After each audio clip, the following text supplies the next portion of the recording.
Pour mieux s'immerger dans la réalité politique, sécuritaire, économique et sociale d'Israël, connectez-vous chaque matin sur Studio Kalita. Daniel Haïk vous y attend pour sa revue de la presse. Et la revue de la presse avec les manifestations en Iran qui font bien entendu la une des quotidiens israéliens ce matin. Des millions d'Iraniens descendront dans les rues, c'est ce qu'annonce ce matin le Yediot Ahronot. Il ajoute que les manifestations qui ont débuté il y a 3 jours ont déjà fait 2 morts. Le Maariv, quant à lui, nous apprend que les manifestations n'ont pas eu lieu seulement à Téhéran, mais qu'elles se sont étendues dans 70 villes différentes à travers tout le pays. Le Ynet reprend ce matin, quant à lui, les déclarations du président iranien Rouhani, qui a fait donc une première intervention publique depuis le début de ces manifestations. La critique et les manifestations sont le droit du peuple, mais ne doivent pas conduire à la violence. C'est ce qu'a déclaré le président iranien à la télévision iranienne. Les autorités iraniennes ont, quant à eux, averti que les manifestants anti-gouvernementaux allaient payer le prix. Et ils ont aussi limité l'accès aux réseaux sociaux pour tenter d'empêcher de nouvelles protestations. Comme je vous l'ai dit, donc les manifestations ont fait déjà 2 morts en 3 jours. C'est ce que nous annonce en tout cas ce matin le journal Haaretz. Le Israël Hayom nous apprend, quant à lui, que la communauté internationale, en particulier les États-Unis et le Canada, ont déjà apporté publiquement leur soutien aux protestataires. Le président américain Donald Trump a déclaré hier que les Iraniens comprennent enfin que leur argent se retrouvait gaspillé dans le terrorisme. Et en Iran, comme en Iran, on ne peut s'empêcher d'accuser Israël et le régime sioniste occupant et les régimes réactionnaires de la région et les États-Unis s'imaginent certaines choses comme si quelque chose d'important se passait en Iran. C'est ce qu'a déclaré en tout cas le ministre iranien de l'Intérieur. Et puis ce matin, le ministre israélien des Transports, Israël Katz, a déclaré sur Galei Tzahal qu'Israël n'intervenait pas en Iran, mais que ce mouvement de protestation pouvait annoncer le début d'une nouvelle ère de démocratie en Iran. En tout cas, c'est ce qu'espérait ce matin Israël Katz, le ministre des Transports, sur Galei Tzahal. Et en Israël, c'est la loi sur les commerces de proximité qui fait une nouvelle fois parler d'elle. Le Maariv nous annonce que les députés israéliens sont censés aujourd'hui débattre de ce projet de loi en 2e et 3e lecture. Et sauf surprise de dernière minute, cette loi interdisant l'ouverture des supermarchés le Shabbat devrait être adoptée par la Knesset. Le Yediot Ahronot nous rappelle que cette loi a été initiée par le ministre de l'Intérieur, Aryeh Deri, un projet de loi donc sur les supermarchés qui prévoit de donner à son ministère la possibilité de rejeter les ordonnances locales relatives à l'ouverture des commerces le jour du Shabbat. Quant au Haaretz, il nous apprend que la municipalité de Givatayim, à côté de Tel Aviv, a adopté dans sa réunion hebdomadaire hier une loi permettant justement aux supermarchés d'ouvrir le jour du Shabbat.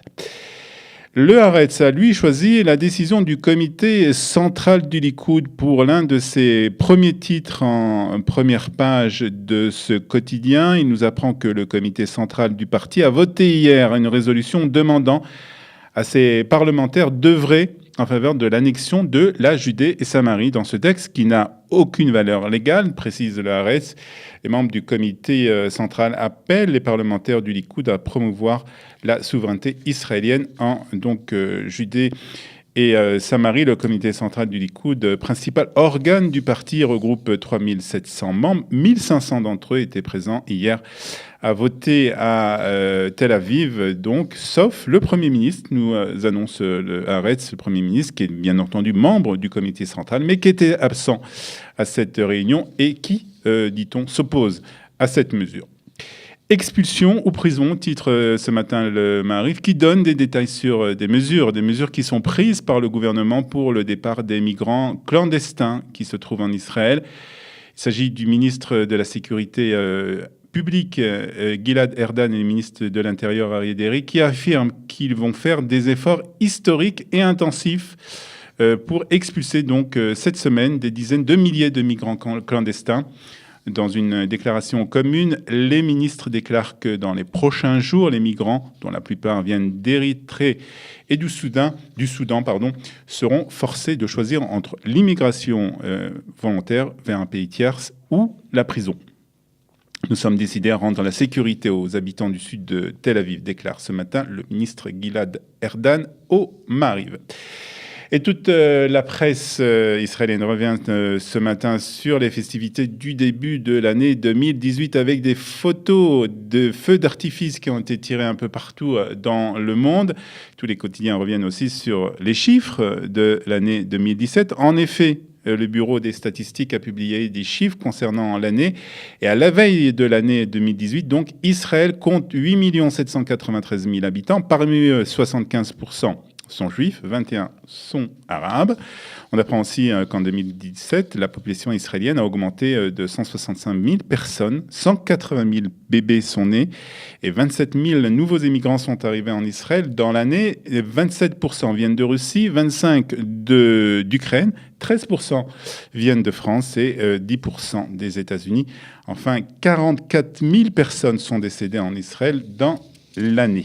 Et les titres de la presse israélienne en hébreu à présent, pour terminer cette revue de la presse. Ce matin, le Yediot Ahronot, comme le Israël Hayom, font leur une avec les manifestations en Iran. Les deux quotidiens utilisent d'ailleurs les services de correspondants de quotidiens étrangers qui se trouvent en Iran pour rendre compte des manifestations dans la République islamique. Bekarov, Tiri, Milyonim, Barechovot. Bientôt, tu pourras voir plusieurs millions de manifestants dans les rues. C'est un manifestant iranien qui fait cette déclaration à la journaliste du quotidien allemand Bild.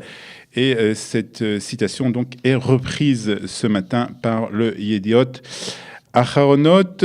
Mavet la dictator. C'est ce qu'on peut lire aussi en première page du Yediot Ahronot. Mort au dictateur. Donc titre le quotidien. Et puis Israël Hayom a lui pris contact avec un journaliste jordanien qui se trouve en Iran, Rassam Avad El Hadi.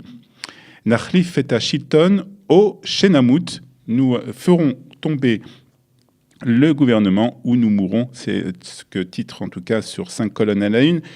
Le Israël Hayom ce matin. Efo Revar Sheiftichu Achre à Sarata Sanctiot. Où sont les bénéfices qu'on nous a promis après la levée des sanctions? Titre aussi ce matin, toujours concernant donc ces manifestations en première page du Israël Hayom. Le Maariv, lui, a choisi aussi les manifestations en Iran pour sa une. Amafgidim Bederech Lebait Rouhani. C'est les manifestants en marche vers la maison de Rouhani. Titre ce matin, le quotidien. Et puis le Haaretz a lui choisi un titre totalement différent pour sa première page. Chevrat parlement palestinite, Techale Leshana Bli Mishpat. Une députée du gouvernement palestinien va être emprisonnée pour 1 an sans procès. C'est ce qu'annonce le quotidien Haaretz, qui explique que Khalda Girard a été arrêtée pour son activité au sein de l'organisation du FPLP et qu'elle sera donc emprisonnée dans les prisons israéliennes. C'est ce qu'annonce en tout cas le Haaretz ce matin en première page. 8h44, c'est donc la fin de cette revue de la presse et des médias israéliens. Dans un instant, nous allons accueillir notre dernière invitée. Après quelques notes de musique, nous parlerons musique justement avec elle. Il s'agit de Déborah Benassouli.